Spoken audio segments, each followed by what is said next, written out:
I am really pleased to be here with Jade Baerg today, and we're going to have a great conversation. Hi, Jade. Welcome to our conversation. Thank you, Jane. Yeah, it's an interesting time in childcare here right now. It's an interesting time in the world, really, with everything that's going on with COVID-19. I'm so interested in learning more about your story, and I think that others watching as well will be. So why don't we start with a little bit? Tell us about, you have a childcare facility here in British Columbia. Tell us a bit about that. Sure. So I've been running Olive Grove we've just celebrated our 10-year anniversary at the beginning of March. And actually we were supposed to do a big bonanza for it, but obviously life happens and this big pandemic happens. So we've put that on hold, but I've been operating this school for 10 years and it's named after my daughter, Olive. So she was the inspiration. I had her, I am an ECE teacher by trade, and I had her and I just saw a lack of quality childcare centres. I was subbing, teaching at different schools, and also just a real need. Like there was good quality ones there too, but there wasn't enough of them. Right. So Olive Grove was founded on the premise of need, and also that I wanted to be with my daughter. I love being a mum, and I think primarily there was a joint interest there that I could bring Olive with me, and it really bloomed as the need kind of got out into the community and people heard about the school, and it grew from there. And so that's how it began. So you're located in North Vancouver, is that correct? I have two locations in North Vancouver and two locations in West Van. And so, the big factor in all of this COVID pandemic is that Olive Grove is next door to the Lynn Valley Care Centre Lodge, which is where one of the initial outbreaks happened. So it's been pretty paramount, the impact on the community, especially in Lynn Valley, and that's also why I wanted to chat too. Absolutely. So that's really significant and especially for people who might not be listening or might not be here based in BC and who are watching. They might be interested to know. So your facility was located in very close proximity then to the Lynn Valley Care Home, and that is a care home for it's like a long-term care facility, right? Yeah. And so the outbreak happened, and there have been quite a significant number of deaths there now at the time of this recording, at least. So that must have been very concerning for you. Like when you say in close proximity, how close? How close? Essentially next door. There's two parts of the building that a separate entrance, but certainly close enough to, give me enough alarm to close the facility temporarily, which is what I've done, for the month of April. Okay. So obviously very concerning, hard. So many tragedies going on, right? With the loss of people due to COVID-19. And then obviously there's this much bigger ripple effect. Like it's not just happening in childcare, it's happening for all of us, locally, in our communities, nationally, globally. Like we're all in a sense, we're all in the same boat. Yet at the same time, I do feel, and in having these conversations that I've been having with individuals like yourself, childcare is quite unique because it is a very important service in the community, right? It's something that families need when they are going to, for work, for school, there's no disputing the fact that childcare is in need. Yet let's just walk through a little bit sort of how your experience has gone then. So you closed the facility down. Were you expecting that there would be direction coming from the government or licensing or anyone to help you during this time, especially when you were in such close proximity to where this initial outbreak was happening in British Columbia? I think I liken it to a catastrophe, much like an earthquake or tornado. And we went into, and the larger community went into immediate crisis mode. Right. And of course, we're governed by Vancouver Coastal Health and the government at large. And I was hoping for a little bit more guidance, especially from Ministry of Families and Children. But I think because it was so sudden, it was hard to get any immediate support. That was a tough first few steps, but I feel like, it's not just myself, as you mentioned. There's a lot of small businesses. It had a ripple effect to larger businesses such as airlines and so forth. I feel like, and I mentioned to you this earlier, that now we're kind of coming out of the trauma, the initial trauma, and we're trying to get our heads around what's happened, and really try and take the necessary steps to keep people safe and feel supported through this. Yeah, absolutely. So you closed your one center. Have you closed all of your centers now, or what have you decided? Because as we know, the government here in BC didn't decide to close centers. They made the decision to keep centers open in order to support essential workers. And that was a bit of a different approach than some of the other provinces in Canada. And I think you're right. Like I agree. It's a lot like a catastrophe, right? And we are trying to work our way through it. I think that the approach that has happened here in BC has been one that I guess in a catastrophe, it's hard to figure out exactly what's what and what needs to be happening and who to talk to and all of those things. So for sure, the childcare sector has been going through that, probably not unlike many other sectors as well. But ultimately, what have you decided at this point with your centers? What are you doing? So now the rubble is under our feet, so to speak, in those kind of terms. I'm looking at the damage, and I'm realizing that, there are still people and families that need our help. And because the government has endorsed this, there's a feeling of support from them, not to say full support, but at least written support that this is okay to do and carry forth for essential workers. That being said, the hows of that are lacking. And that's the biggest challenge, I think, for operators is, okay, you're saying we can open and we can stay open for essential workers, but what's the protocol? What's the process? Are you going to support our staff? Where's the money? There's so many, tons of question marks that have come out of these guiding instructions that they've been given us, that we're kind of now, again, looking at the rubble beneath our feet, trying to make sense of it and trying to be a strong leader for our staff, because our staff need to feel secure in this too. So how many, can I ask, how many staff approximately do you have between all of your centers? So I have 40 in total, and I laid off, I believe it was around 30 when the initial pandemic began. And I'm going to be rehiring a quarter of that starting next week for my 3 schools that remain open. Okay, so you've got 3 schools open at this point in time. Yes. Yeah, so initially did you close all the centers, and now your plan is to reopen 3? Is that except the Lynn Valley? You got it. Yeah. You got it. We're gonna the way I like in Lynn Valley is it's an intensive care.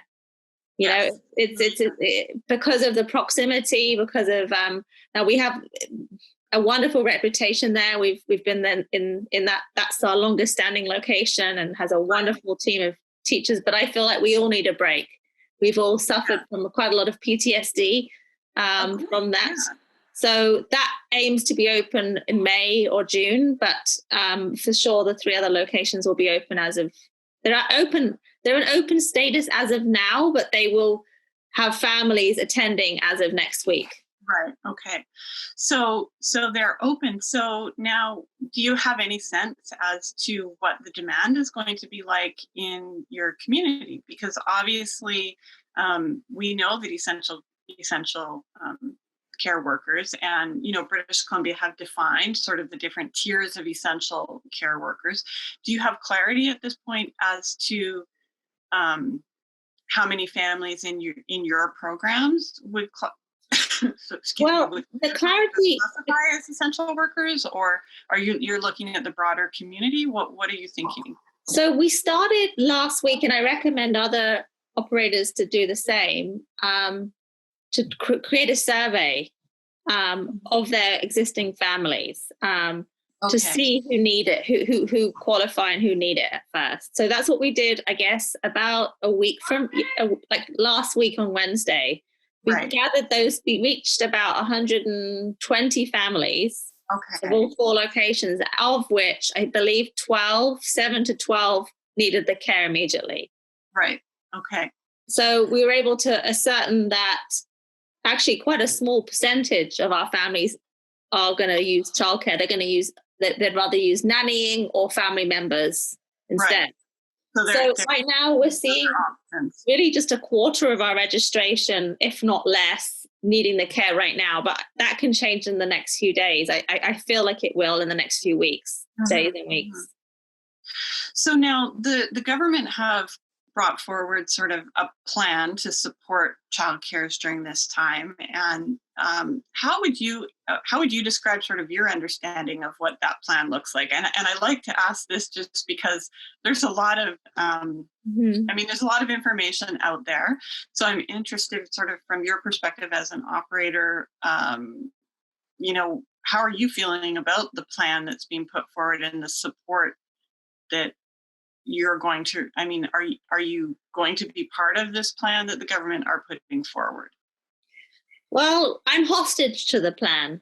I'm hostage to the plan because in order to operate, we need the funding, because I've frozen all the fees from all my registered families as per government advice and protocol. So what that means is we rely more heavily on government support to make this work. And what that means is reducing our drop-in rates, again, freezing the fees. Your question was, just so I'm clear. Well, I'm sort of thinking about a word that you used to describe it, which was, that you're hostage to the plan. I mean, that's a pretty big word in relation to this situation. So are you feeling, obviously you want to open to support families. There's no question about the fact that essential care worker families do need childcare. However, it sounds as though sort of the approach that's being taken here, you feel very much like you have no choice. Yeah, I think it's not so much hostage to operating, because we want to operate regardless. We want to stay open. We want to be there for families who need it. Okay. But it's more hostage to the process and the way that it's being implemented. So we can't communicate anything to families unless we get clear communication from the government. And this has been the message all along that I've spoken to with other daycare owners and operators, that, we want to help, but there's no how behind that, how the helping is going to happen. Is it going to happen on the 1st? Is it going to happen now? It hasn't. Today I haven't received the funding in order to make it work. So So the how is a hostage. That seems to be, and is it because you have multiple centers? Is this why? Because I know that there have been some centers that have received access to the application for temporary funding, but have you not received any of that at this point? Or I received the option at 9 p.m. last night. Okay. So I quickly filled out what I could and did the best I could, but I don't know where it is in the stratosphere, but certainly multiple locations have been more of an issue for the government to work with, and technical difficulties was the issue. Sorry. No, that's okay. Yeah, I understand that some of that process has been more challenging. I guess, in reality, there's a lot of things to address here in this moment in time. I'm curious from your perspective of actually operating during this time. Like, how are you feeling? How are your staff feeling about working in a time of COVID-19, right? Because obviously there are health and safety concerns that everyone has. You want your staff to stay healthy. You want the children to stay healthy. There's potential risks related to supporting frontline healthcare workers. Like, how are you sort of wrapping your head around all of that? I mean, when we originally laid off staff, it was quite clear who was more impacted than others. And I don't even want to say more impacted, but maybe higher risk in terms of either being pregnant or having asthmatic issues. Mm-hmm. So those staff have been quite clear and very honest with me from the start that, you know what, Jade, I need this month to just take a break. And I have not forced any kind of work upon them. The ones that have come forward are kind of bored, or for lack of a better word, or want to get their hands dirty in the front lines. Right. And I feel good about that, because then at least I know that I'm providing them with an employment that they want to do. One thing that we've been challenged with is lack of supplies, though. Again, the how of providing childcare. Cleaning supplies. That seems to be a common issue, and I know that many providers have asked for guidance around this. And in fairness, not only to our government, but to the world at this point, it appears that supplies are very much an issue everywhere, right? Yeah. And unfortunately for childcare, we are much farther down the priority chain, I guess you could say. When we know that there are issues for frontline healthcare workers getting supplies, right? Exactly. I mean, so we're in this very strange, concerning place. Nevertheless, for us as early childhood educators, childcare operators, having to work within a facility, we have to find ways to kind of address this. So what are you doing? How are you handling that? I've talked to Lionsgate Hospital because they reached out last week to me regarding needs for their nurses and doctors. I'm talking to them about possibly helping us with supplies, but there hasn't been any confirmation. I think I'll find out more towards the end of this week what that looks like. We have quite a lot of resources between the 4 schools, so I think before panic buying or panic stocking up, I'd like to gather those resources, and so really just creating a tally of what we have and really what we need, because what we have and what we need are different things. And I think there's mixed messages around masks, but certainly it would help for licensing to be forthright with how they can support us in this. And there's been no other than wash your hands. Yeah. I think they are very inundated. I'm hearing through not a peer, but somebody in the licensing field, that they're working 7-day weeks, can't leave their desks. So that's really interesting. So they're not able to go into the field. They're not able to visit these centers and say, hey, try this, or hey, have you thought about that? They're actually glued to their seats. So I'm not sure how. And I've certainly heard from some operators that their childcare licensing officers have said that they are actually not allowed to do field visits during this time. Interesting. Which is very interesting, right? I think that's sorry, the cat wants to be part of the of our conversation. Awesome. Crazy cat mum. He's like, I want to be center of attention. Right. Well, we're balancing a lot of roles right now, aren't we? Working from home and, families, children, pets. It's all happening simultaneously. I heard a good quote yesterday though, because I was having a particularly tough time homeschooling and I felt like a real failure yesterday. And my friend reminded me that this isn't homeschooling, this is crisis schooling. Yes. Yeah. And I think it can relate to how we're running the company and how we're, as educators, we're crisis teaching. We're crisis, this is not the end or the beginning. We're kind of in the middle, I feel like. Yeah. It's a tricky time, and it's not like anything that any of us can really relate to, right? There's no point of reference for us to say, okay, well, this is exactly what we should do, because it does seem that all of the usual strategies that we would put in place, that they're not quite the way they should be, right? And the resources that we would typically rely upon are not there in the same way. Mm-hmm. Mm-hmm. So I don't know, as you think about this, I mean, I admire you for opening your centers and, moving forward to support frontline families. I think that that's really important. I don't think that there's ever been a question of that among any childcare operators that I've spoken with. I know that there's a strong desire to support families at this time, yet it's just the precarious place that we find ourselves in, right? Mm-hmm. So how do things look for you from the financial perspective for your business at this point, for your childcare centers? It's scary. I think I think I have a little bit, I have a significant overhead, let's put it that way.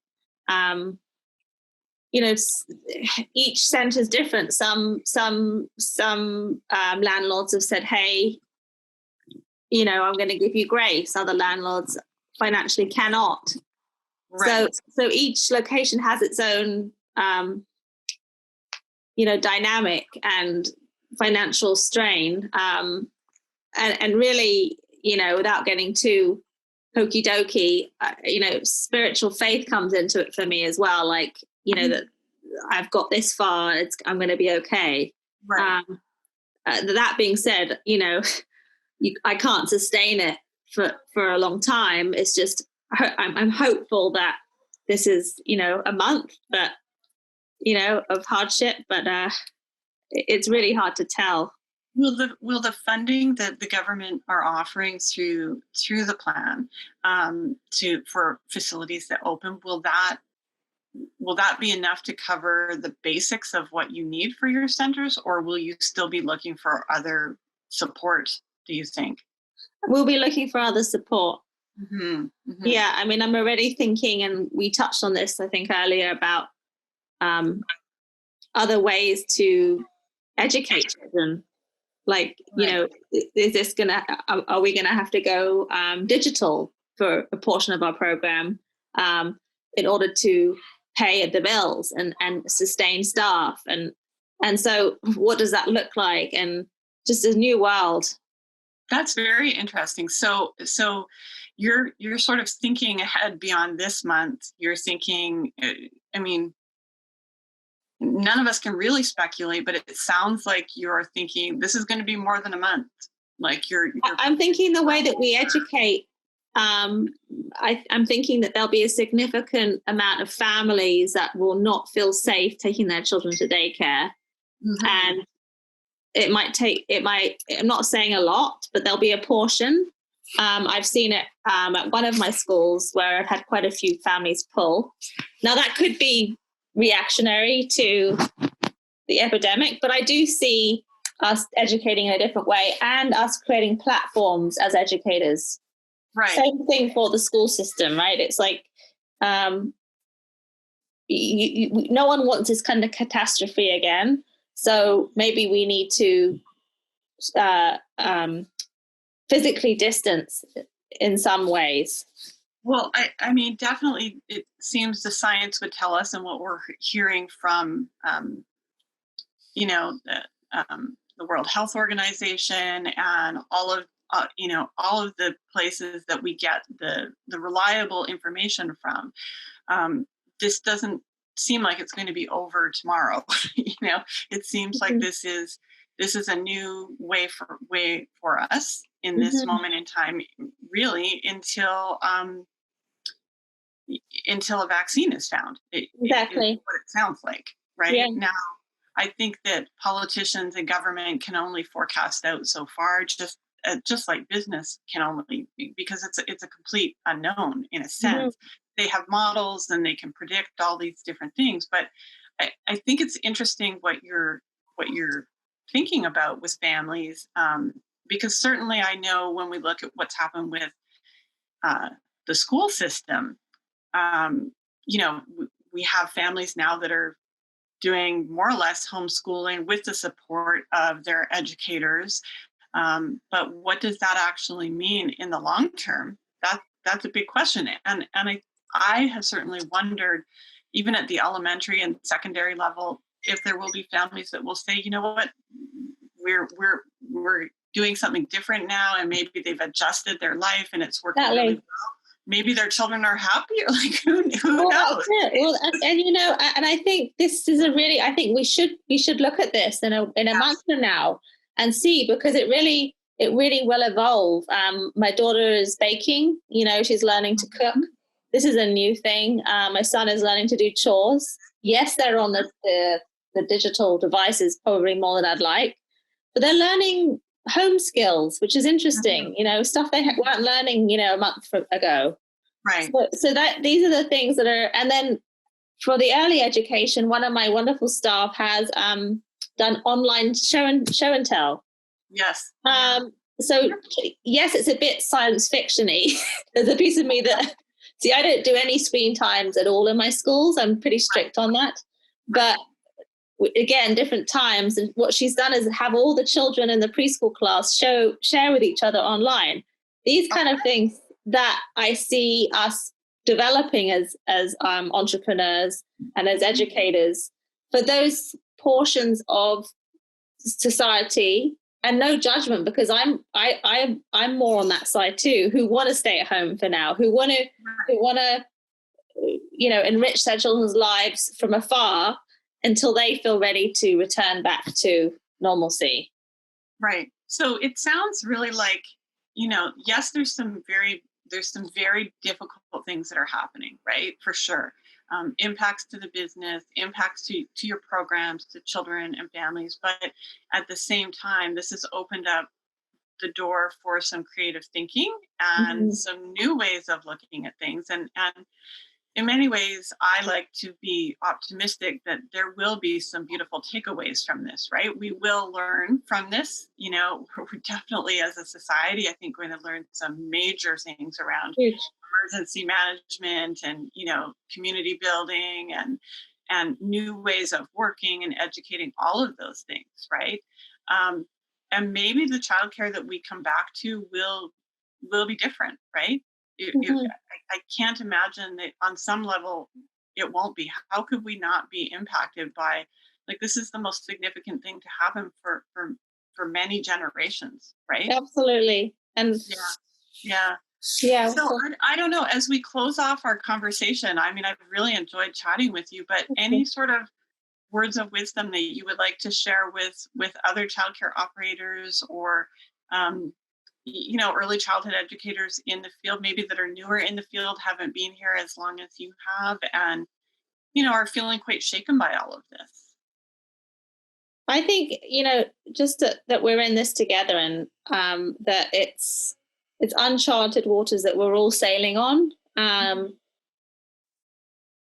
None of us are experts in figuring this out. We're all actually just trying to figure it out together, and to offer ourselves grace as we figure it out, because I think we can really be really hard on ourselves. We can be really hard on each other.